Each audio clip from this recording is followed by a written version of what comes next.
আসসালামু আলাইকুম বন্ধুরা, কেমন আছেন সবাই? আশা করি সবাই ভালো আছেন, সুস্থ আছেন। আলহামদুলিল্লাহ আমরাও খুব ভালো আছি, সুস্থ আছি। সোনালী রান্নাঘর উইথ ভিলেজ ফুড চ্যানেলে আপনাদের প্রত্যেককে স্বাগত জানাই। আজকে আমি এনেছি একটা পেট ঠান্ডা করা রেসিপি, পুঁই শাক ডাল দিয়ে মজাদার রেসিপি। পুঁই শাক অনেকে অনেক রকমভাবে তৈরি করে খেয়েছেন। আমি যেভাবে রান্না করেছি এইভাবে একবার হলেও খেয়ে দেখবেন, অসম্ভব মজার হয়। আর তার জন্যই আজকের এই রেসিপিটা আমি আপনাদের সঙ্গে শেয়ার করতে চলেছি। তো ভিডিওটি না টেনে পুরো দেখবেন আশা করি। তো চলুন দেখা নেওয়া যাক এই মজাদার পুঁই শাকের রেসিপিটা আমি কিভাবে তৈরি করেছি। পুঁই শাকের এই রেসিপিটা আমি একদম স্বাস্থ্যকরভাবে রান্না করেছি, আর এটা একদম সবজিতে ভরপুর আছে, তাই বাড়ির ছোট থেকে বড় সবাই খেতে পারবে। তো পুঁই শাকের রেসিপিটা তৈরি করার জন্য নিয়েছি পুঁই শাক, আর নিয়েছি মিষ্টি কুমড়া, আর আলু, আর মসুরির ডাল। মিষ্টি কুমড়া আর আলুগুলোকে আমি পাতলা পাতলা করে কেটে নিয়েছি, লম্বা লম্বা করে। আর মসুরির ডালটা আমি ভালো করে ধুয়ে পরিষ্কার করে নিয়েছি। আর এই তো পুঁই শাকগুলো আমি ছোট ছোট করে কেটে ধুয়ে পরিষ্কার করে নিয়েছি। এখন আমি এগুলোকে রান্না করার জন্য চুলায় একটা কড়াই বসিয়ে দেব। এই তো গ্যাসের চুলায় আমি কড়াইটা বসিয়ে দিয়েছি। এখন দিয়ে দিব অল্প পরিমাণে তেল। তো এখানে আমি সর্ষের তেল ব্যবহার করেছি। তেলটা আমি দিয়ে একটু গরম করে নিলাম, চারিদিকে ছড়িয়ে নিলাম নাড়িয়ে চাড়িয়ে। দেখুন,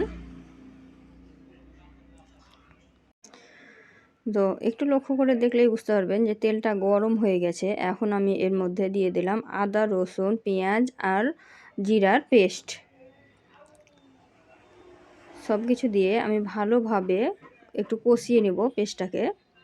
তো এই তো আমি পেস্টটাকে দিয়ে দেখুন কষিয়ে নিচ্ছি।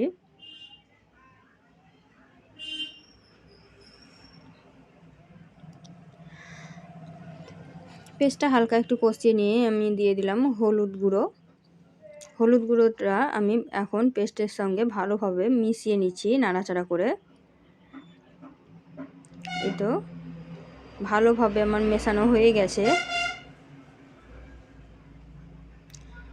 সুন্দরভাবে মেশানো হয়ে গেছে। আর মশলাতে দেখুন যে তেলটা ছেড়ে দিয়েছে চারি সাইডে। এখন আমি এর মধ্যে অ্যাড করে দেব জিরা ধনিয়া পাউডার হাফ চা চামচ, দিয়ে আবারও আমি মিশিয়ে নিচ্ছি। প্রত্যেকটা মশলা দিয়েই আমি কষিয়ে নেব ভালোভাবে। এখন আমি দিয়ে দিচ্ছি লঙ্কা গুঁড়ো,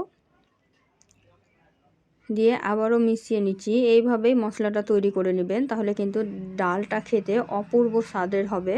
আর বাড়ির ছোট থেকে বড় সবাই খেতে পছন্দ করবে। তো মশলাটা যেহেতু আমার কষানো হয়ে গেছে, তাই আমি এখন আলু আর মিষ্টি কুমড়া দিয়ে দিলাম, দিয়ে ভালোভাবে কষিয়ে নিচ্ছি। প্রথমে আলু আর মিষ্টি কুমড়াকে ভালোভাবে কষিয়ে নিব, তারপরেই কিন্তু বাকি জিনিস অ্যাড করব। যাদের বাচ্চারা সবজি খেতে একদম পছন্দ করে না, তাদেরকে এইভাবে খাওয়াতে পারেন, খুব তাড়াতাড়ি ভাতও খেয়ে নেবে, আর সাথে শাকসবজির চাহিদাটাও পূর্ণ হয়ে যাবে। তো এই তো আমি ভালোভাবে কষিয়ে নিয়েছি। এখন আমি এর মধ্যে অ্যাড করে দিলাম মসুরির ডাল। আমি প্রথমে লবণটা দেইনি, যেহেতু মসুরির ডালটা দিয়ে দেব। আর লবণ দিলে তাড়াতাড়ি মসুরির ডালটা সিদ্ধ হবে না, তার জন্য আমি এখন দেইনি। নামাবার আগের মুহূর্তেই আমি লবণটা দিয়ে দিব। তো এই তো এখন আমি ডাল দিয়ে আবারও ভালোভাবে কষিয়ে নিলাম। দেখুন, মিষ্টি কুমড়া, আলু আর ডাল ভালোভাবে কষানো হয়ে গেছে। এখন আমি দিয়ে দিচ্ছি শাক।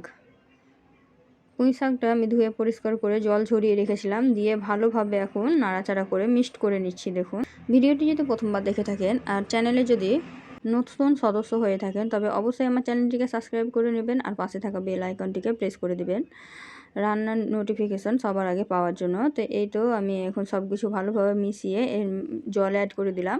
এখন ঢাকা দিয়ে সিদ্ধ হতে দেব। তো এই তো আমি ঢাকা দিয়ে সিদ্ধ করে নিয়েছি, আর জলটা পুরোটা টেনে নিয়েছে, তাই আমি এখন একটু গরম জল অ্যাড করে দেব।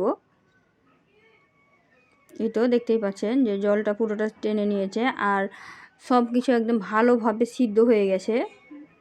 সবজিগুলো একদম ভালোভাবে সিদ্ধ হয়েছে, তার জন্য আমি একটু নেড়ে চেড়ে মিক্সড করে দিচ্ছি। দেখুন কত সুন্দর লাগছে দেখতে। এই তো আমি একটু গরম জল অ্যাড করে দিলাম, দিয়ে আবারও একটু সময় নিয়ে রান্না করে নেব, যেহেতু আবারও জল অ্যাড করেছি। তো এই তো দেখতেই পাচ্ছেন।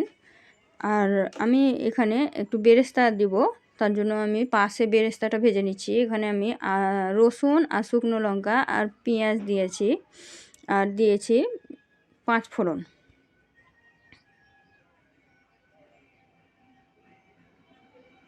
এই তো 5 ফোড়ন দিয়ে আমি ভালোভাবে বেরেস্তাটাও তৈরি করে নিলাম। আর এদিকে আমার শাকটাও কিন্তু ফুটছে, দেখতেই পাচ্ছেন। এখন আমি বেরেস্তাটা দিয়ে দেব শাকের মধ্যে। তার আগে আমি লবণটা দিয়ে দিলাম স্বাদ মতো। এখানে আমি 2 চা চামচ লবণ দিয়ে দিয়েছি। তো এই তো বেরেস্তাটা আমার হয়ে গেছে। এখন বেরেস্তাটা আমি শাকের মধ্যে দিয়ে দেব।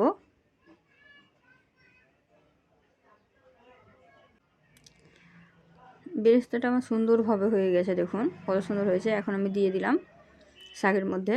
এখন নাড়াচাড়া করে নামিয়ে নেওয়ার পালা। এই তো এখন আমি নাড়াচাড়া করে ভালোভাবে মিশিয়ে নামিয়ে নেব।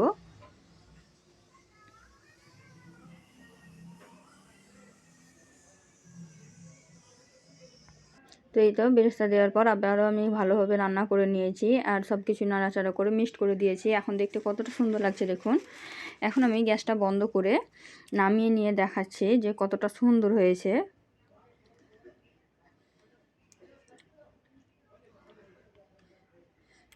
ডালটা নামিয়ে আমি একটা পাত্রের মধ্যে নিয়ে নিয়েছি, আর দেখুন কতটা সুন্দর লাগছে দেখতে। এরকমের সবজি দিয়ে রান্না করেন, বাড়ির ছোট থেকে বড় সবাই পছন্দ করবে আর তৃপ্তি করে ভাত খাবে এই গরমের মধ্যে। তো রেসিপিটা যদি ভালো লেগে থাকে অবশ্যই লাইক শেয়ার কমেন্ট করবেন। আর এই ধরনের আরও নিত্য নতুন রেসিপি পাওয়ার জন্য আমার চ্যানেলটিকে সাবস্ক্রাইব করবেন। তো এখন আমি বিদায় নিচ্ছি, দেখা হবে অন্য কোনো ভিডিওতে অন্য কোনো রেসিপি নিয়ে। ততক্ষণ সবাই ভালো থাকবেন, সুস্থ থাকবেন। খোদা হাফেজ।